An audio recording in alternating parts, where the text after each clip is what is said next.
አሜሪካና እስራኤል በኢራን ላይ በከፈቱት ጦርነት በገልፍ ሀገራት መካከል ያለውን ግንኙነት መቀየሩ ተነገረ። የዶሃ የድህረ ምረቃ ጥናት ኢንስቲትዩት ሞሐመድ ኤልማስሪ እንዳሉት በኢራን ላይ የአሜሪካና የእስራኤል ጦርነት በገልፍ ሀገራት መካከል ያለውን ግንኙነት በመሠረታዊነት ለውጦታል ብለዋል። እነዚህ ሀገራት በፖለቲካዊ መልኩ በጣም የተለያዩ ናቸው። የሆነ ያለውን ነገር ለመቋቋም እና ከኢራን ጋር ለመገናኘት በጣም የተለያዩ አቀራረቦች አሏቸው። እናም አንዳንድ ስንጥቆች ወደ አደባባይ እየወጡ ነው በማለት ኤልማስሪ ለአልጀዚራ ተናግረዋል።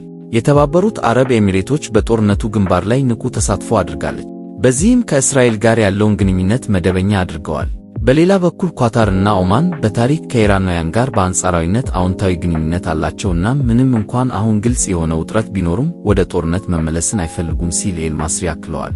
ሳውዲዎች በመሃል ላይ ያሉ ናቸው። ነገር ግን ከጊዜ ወደ ጊዜ ወደ ኳታርና ኦማን አቀማመጥ እየተጠጉ ይገኛል።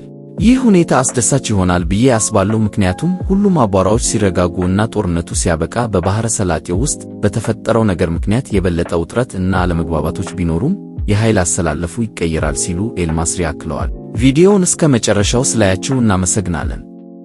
ላይክ፣ ሰብስክራይብ ማድረግ አይረሳ። አማር ቲዩብ ቻው።